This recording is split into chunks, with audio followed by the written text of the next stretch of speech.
Well, good afternoon, everybody. I'm Deb Sofield, and you're listening to my weekly radio show called Encouragement for Your Life.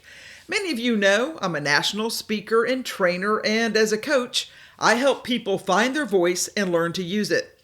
I'm also a conference speaker on the topics of public speaking, presentation skills, media skills, and crisis communication. If your organization is having an upcoming conference and you need a keynote speaker, I'd love to be a part. You can find me at debsofield.com.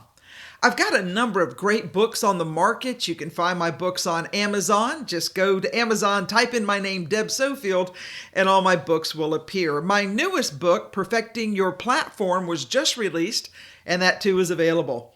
I've got a great theme today, and it's funny because it's an anagram.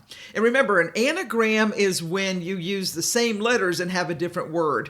And my word today is listen and silent are spelled with the same letters. And for many, they have a similar meaning. Stay with me, and I'll tell you more. I really like my theme today. I find great joy every Sunday morning listening to the New York Times crossword puzzle editor and NPR's puzzle master, Will Shortz.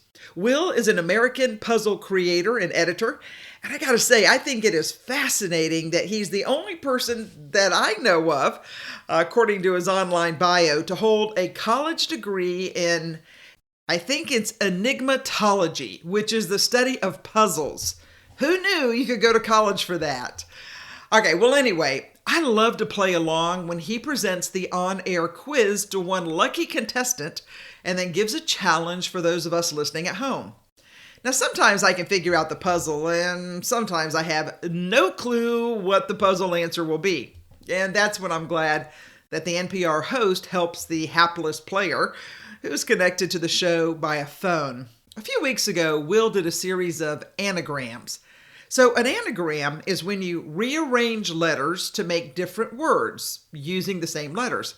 So the definition of the word anagram, which is a noun, is a word, phrase, or sentence formed from another by rearranging its letters.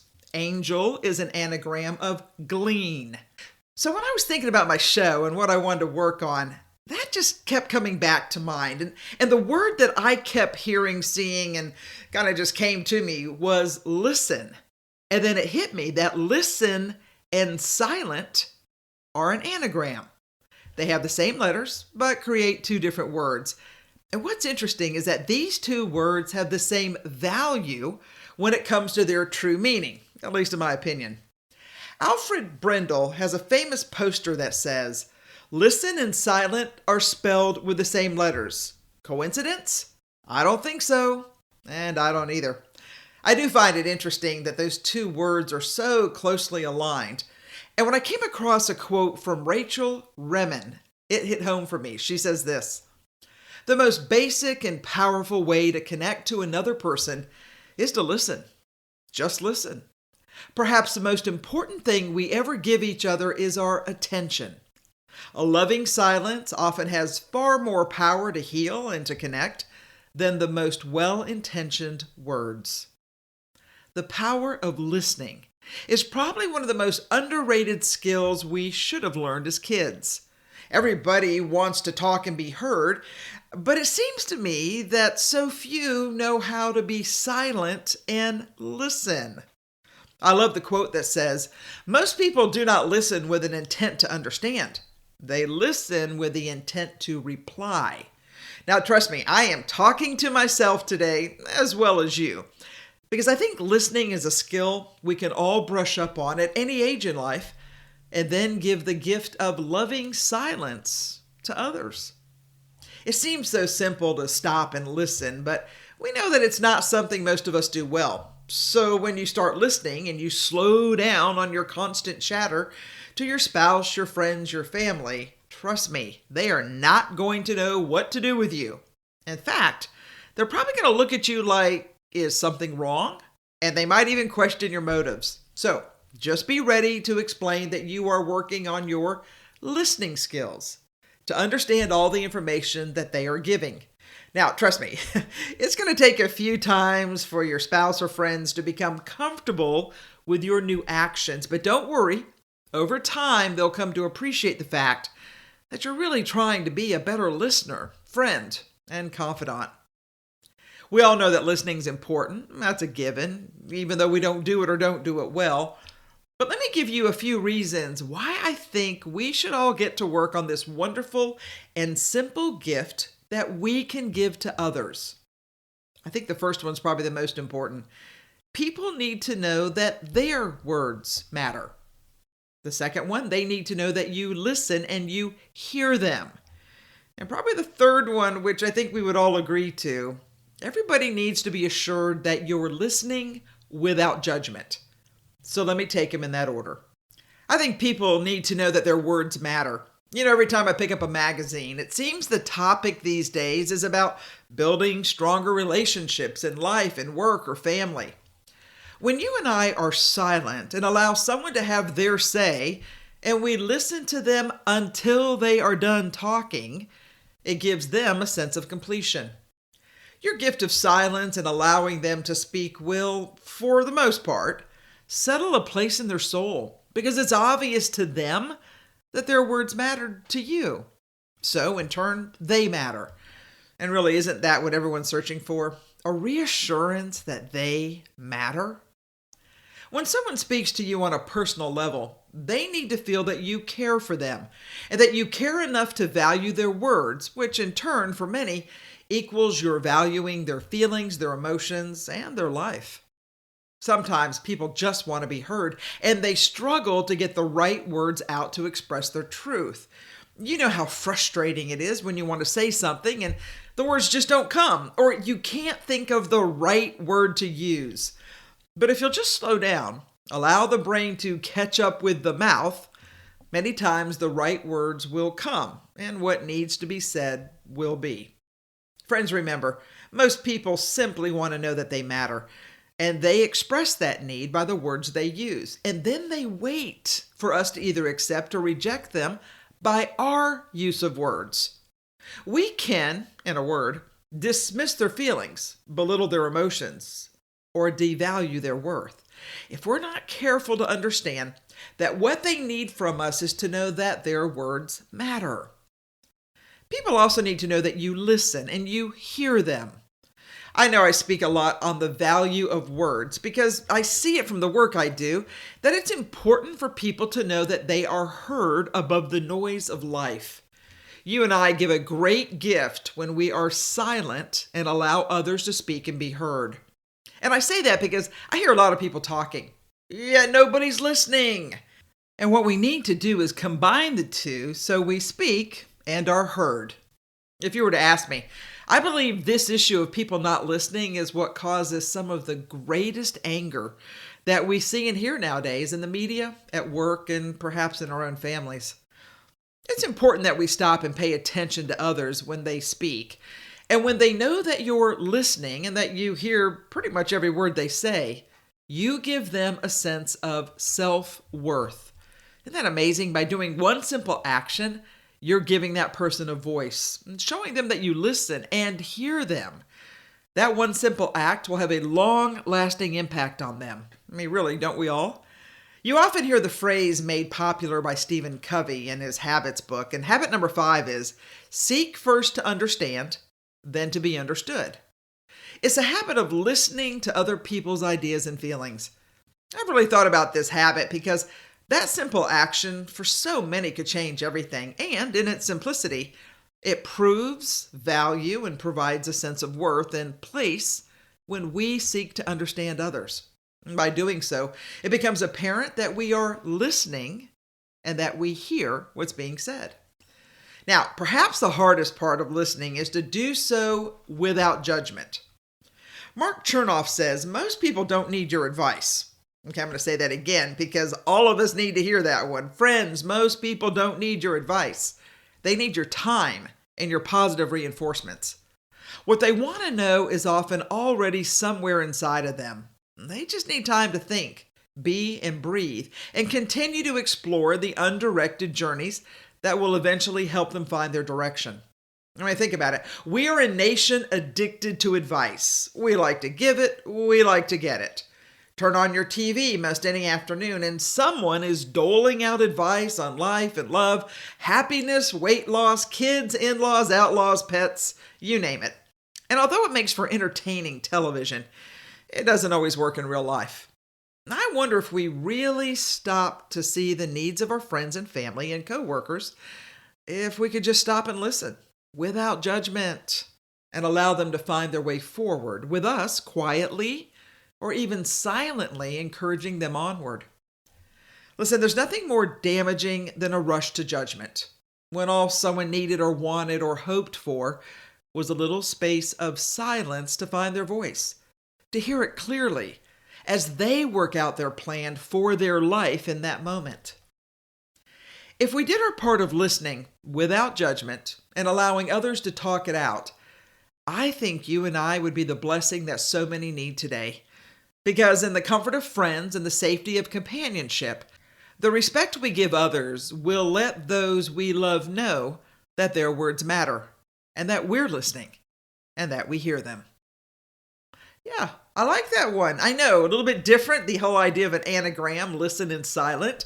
Same letters, different words, yet so closely aligned. I really like that. I hope you stay tuned. I've got some really great stories to share with you. So stay tuned. After the break, I'll come right back.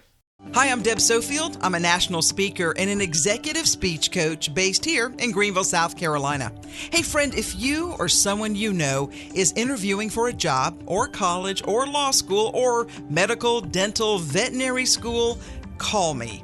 You need to be prepared for the interview. Together, we'll craft the answers to the questions that will be asked, even the hard ones, and I'll teach you how to connect with the interviewer, work on your positive body language, and give you the powerful words and answers that the interview requires. You know, for most interviews, there's a standard set of questions that you must know the answer to, and depending on what you're interviewing for, that conversation changes. You need an interview coach, and I can help. I have years of experience successfully coaching for all types of interviews, helping my clients succeed. I'd love to be on your team. Oh, friend, I'd love to be your coach. Find me online at debsofield.com. debsofield.com. Hey friends, welcome back. So I want to continue my theme of the idea of this anagram, that two words, same letters, different meaning, but similar meaning. And my words today are listen and silent.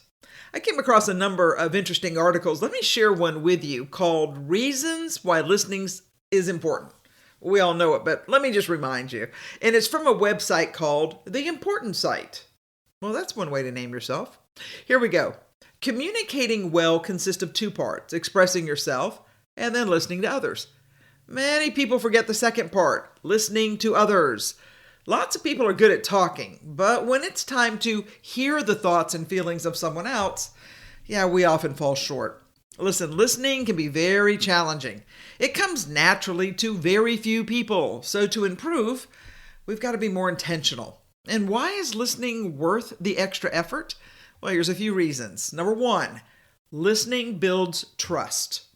When you make an effort to listen to someone, they recognize your interest. They can tell that you're invested in what they're saying. This many times makes them more comfortable in sharing with you and being more open. If you're only half listening, not making eye contact, looking at your phone, lots of times the other person, they'll just stop talking, thinking they shouldn't even waste their breath. And they won't really trust you to respect their thoughts and feelings. The next point's pretty given. Listening reduces misunderstandings. Misunderstandings are probably one of the most common effects of poor communication. When people aren't listening to each other, it's very easy to mishear something or misinterpret someone's meaning. Many times, misunderstandings aren't a big deal, but sometimes they are. I mean, think about this. If someone's explaining what's in a meal they're preparing and you're allergic to peanuts and that tends to be the main food, that's going to have a pretty dangerous, perhaps life-threatening response. So, listening reduces misunderstandings. It also helps eliminate conflict. Poor listening skills are at the root of a lot of conflict. Besides sometimes causing misunderstandings, not listening well frustrates people engaged in important conversations. And the fact is, people want to be and feel heard and respected. And that's tied to really somebody listening so they can pay attention. You don't have to agree, but making the effort to hear another's perspective many times can keep a situation a bit more calm. When everyone feels calm and safe, it's easier to work through a tense situation without escalating the conflict. Another point in the article is listening encourages empathy. I believe for the most part, we're naturally empathetic, but we all have biases and assumptions that maybe come from our upbringing or our experiences. When you talk to people who have different backgrounds and experiences, it can be tempting to lean on preconceived ideas and notions. Instead, you can commit to listening rather than assuming. And when you hear right from a source, you'll have a deeper understanding of their perspective, which I would say over time is a key to empathy. We all know that listening improves relationships. Relationship experts often talk about the importance of truly listening to another person. Poor communication is behind a lot of the conflict and heartache in friendships and romantic relationships. By listening to one another, you create a safe, judgment-free place. Now, this has to take practice. It doesn't happen easily because we're so used to either interrupting somebody or talking over the other person. If you want to improve your relationship, slow down and let the other person speak, and you listen. We also know listening improves business relationships. If your career involves interacting with others, you know it's vital to be very good at communication. Misunderstandings and conflicts can derail projects and earn a bad reputation. By committing to listening better, you build strong relationships with coworkers and clients. People will feel respected and will probably want to work with you. I think we will all agree that listening helps deepen our friendships. Listening deepens the true friendships you and I are building with others. If you're feeling distant from an old friend or struggling to connect with a new one, being a better listener could be a game changer. Because the benefits of listening, greater trust, fewer misunderstandings, and more empathy will translate well into a deep friendship. And it's worth the effort. Because we know that good friendships in life, even as we get older, are linked to better physical and mental health. Listening also increases your productivity, whether you're at your school or at work. Listening is important to your success. The fact is, people who are good listeners are more likely to retain information, understand what's being required of them, and ask the right questions. It's a valuable skill in any group project or meeting. Now listen, many people think they have to contribute, and while that may be the case, listening for most is arguably much more important. If everyone listened to each other, I think we'd find fewer misunderstandings. And for those of you who are stepping into leadership or you are expanding your leadership, you need to be a better listener. Active listening helps you make connections between your team's ideas, hear different perspectives, and prevent misunderstandings. A good team leader ensures everyone feels respected, which means they feel heard. If you've always thought that a good leader are people who express themselves very well, that's half the picture. The truth is, they are also great listeners. I think we can all agree that listening changes everything. But now let me flip that, because the other side of listening is the idea of silence. Tommy Ruse, in an article in Lifehack, has a quick article that says why silence is a source of great strength. I'd like to share some of her thoughts with you today. According to Caroline Ellis, when used with intention and purpose, silence is a communication superpower. For some people, silence comes naturally. Those fortunate individuals know the power of silence, and they're comfortable in the silence. There's quite a few of us who could learn the art of practicing silence. Trust me, myself included. So here are some things that maybe we could all work on in our daily communications. I think you know that silence gets people's attention. If you've ever been in a classroom or in a group situation, you've most likely experienced how silence gets everyone's attention. If the teacher or presenter is talking away, the listener's mind starts to wander. But when they stop talking, a signal goes to the brain that, whoa, something's happened. And all of a sudden, your audience will tend to pay attention and try to figure out why communication stopped. And the same is true in your daily conversation. If you're silent, people take notes, and then maybe we gain their understanding and attention. Silence many times can also be what they consider an obvious answer.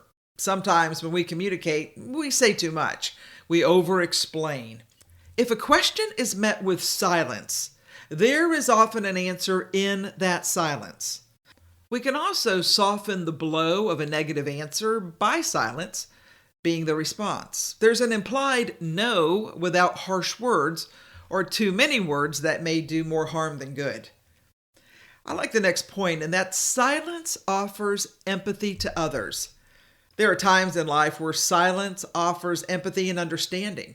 Sometimes we don't have the right words to communicate to someone who is struggling with a hurtful or sorrowful situation. We can show someone we care and that we're there for them without using an overabundance of words. For so many of us, I believe we can offer comfort by our calming silence. The next point, silence is polite. We live in a society where we are constantly being barraged by noise and messages. From the radio, the TV, music in elevators, stores, businesses, the ring of your telephone, to the constant chatter of those around us. I don't know about you, but I do sometimes feel with so much going on, I don't have the time to communicate what I need to communicate. It seems like we're always fighting with other sources of noise. When we do get a chance to talk, we feel like we have to cram every thought into a short span of time. However, when we're silent and we give others a chance to speak, we show them that they matter.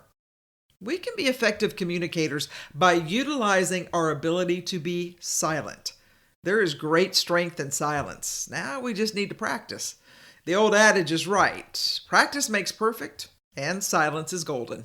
I enjoyed that article. I came across another one from Tim Denning. I like his work.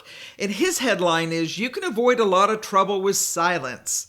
He says this, "Silence is the most powerful tool I've discovered.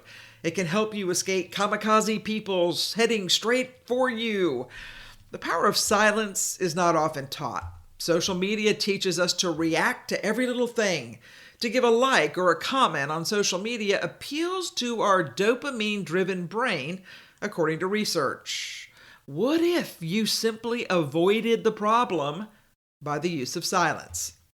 See, it's ego that tempts us to break the silence. Ego tells us, well, we have to react. Something has entered our human radar and we feel the need to respond. Why? Because it feels good to defend ourselves or break a silence. Plus, we get a lot of attention when we do so. And let's admit, we all like attention. The best way to break the attention and the temptation of your ego is to delay the reaction. Tell yourself it's okay to react, just do it later. The gap of time punctuated by silence allows you to gain perspective. And with perspective, you realize silence is a better strategy to avoid trouble. I'm going to edit this and move to one of his other points. Live a quiet, non-status life. Aaron Will once said, "When I quit my old job, I told no one. When I started making money, I told no one. When I started hitting the gym, I told no one. I told no one anything. Outside opinions will throw off your energy." Boy, I really like that thought because I think it demonstrates the trouble with opinions. Opinions, for so many of us, alter our trajectory in life and sometimes push you against your plan. It happens because we often talk way too much about our achievements or our status in life. What if you made good money and you lived as if you were broke? Aaron suggests have more than you show and speak less than you know. Trouble finds you when you brag too much. People love to tear down anyone who's been successful because it helps distract them from their own shortcomings and gives them, in a sense, permission to be mediocre. All right, so it boils down to this. Silence is the solution to many problems. When you and I talk less, you think more. Once we've thought about what we're going to say and do, we'll be less triggered by ego's desire to react instantly. The first reaction to trouble is usually the worst reaction. Use silence to interrupt the pattern. That is so true when it comes to crisis communication training. Let me end with some quotes I think are worth remembering. I love this one. It's a German proverb. "Silence is a fence around wisdom." Dr. Wolf says, "Some days we just need to turn the quiet up." And I love this quote from Mother Teresa. "We need to find God, and he cannot be found in noise and restlessness. God is the friend of silence. See how nature, trees, flowers, grass grow in silence? See the stars, the moon, and the sun, how they move in silence. We need silence to be able to touch souls. I love this one. It's a final quote. You can hear the footsteps of God when silence reigns in the mind. I know as a speaker, it seems odd to talk about silence, but I can also tell you that sometimes I'm on the road so much and I hear so many other people that sometimes I have to be quiet in my own life so I can just rest, so I can be refreshed for the journey ahead. Friend, listen in silence may have the same letters, but they have amazingly different meanings. So I'm going to ask today that perhaps you do a little bit of both for an exceptional life. I'm Deb Sofield. You're listening to Encouragement for Your Life. I hope you'll join me next week, same time, same place. Have a good one, everybody.